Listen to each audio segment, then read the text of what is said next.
everybody, and Bungie has just published their weekly updates, and with it comes some changes to the Crota end raid, which is going to stop some soloing. It's also going to stop a lot of cheesing, and also we have a little super cool change to the Vault of Glass raid. So let's go ahead and jump into the changes that are happening.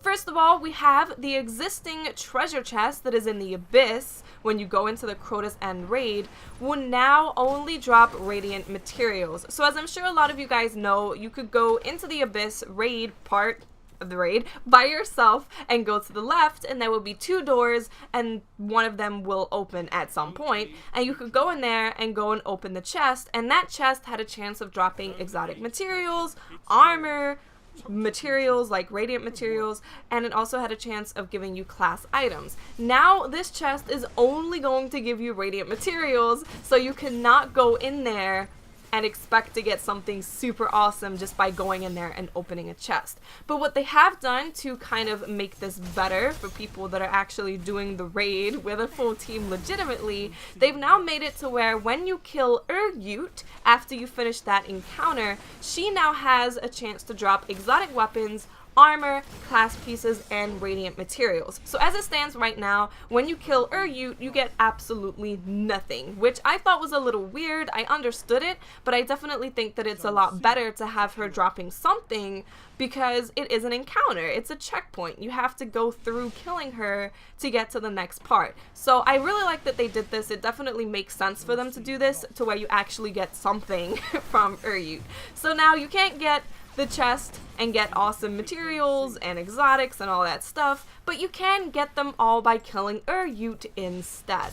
The next change that they've done in this coming update is they have removed the physics caused by exploding lanterns. So if you don't know what this means, when you're in the Abyss, you can basically not have to run through all of the lanterns. You can get launched by one of the lanterns exploding, and it can take you up onto a platform and you can just run through it that way, and you don't have to actually play the encounter in the Abyss like you're supposed to. So they've now took that out. It's not going to be there anymore, but there is still a way to solo the Abyss if you want to. I will put up a video of that probably tomorrow of how you can solo the Abyss still after this update takes place, but it's just no cheesing anymore. No cheesing for getting through the Abyss by yourself. Moving on to the bridge encounter, players will now be required to cross the bridge in order to complete the bridge encounter. So what actually was happening before is that you could trigger the bridge encounter to start,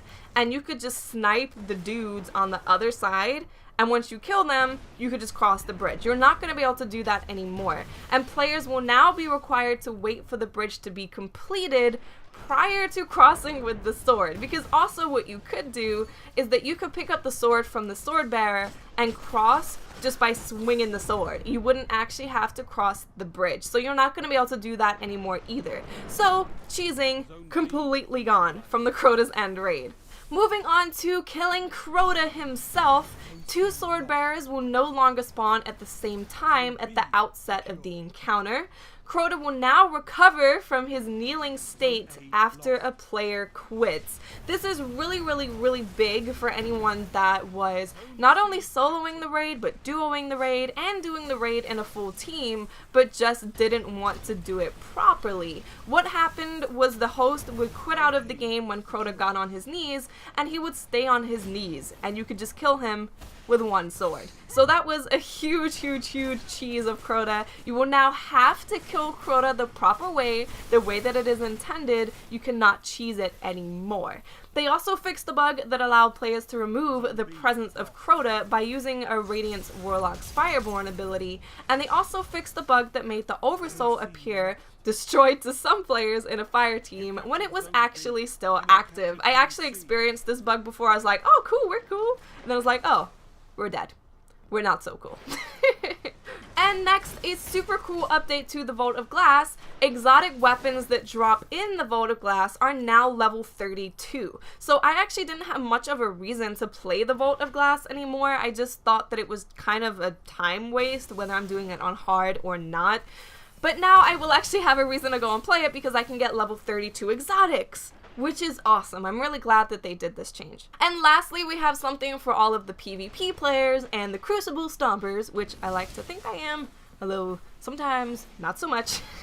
What they're going to be doing is they're going to be adding the maps Asylum, the Anomaly, which I can never say, the Anomaly. I sound like Nemo trying to say it. It's terrible.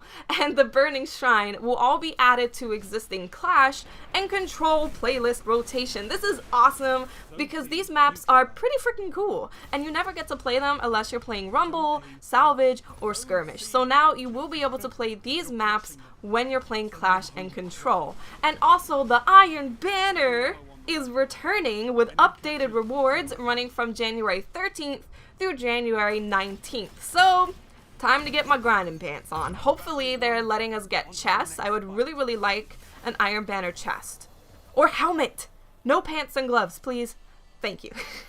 So that is it for all of the major updates this week. If you want to check out the full article, I will leave a link in the description. It has some pretty cool information about weapons that people have most been using across PvE and PvP. So if you want to check that out, it is down there in the description. If you like this video, leave a like because that is always nice. It's nice to be liked. And I'll speak to you awesome people later. Bye.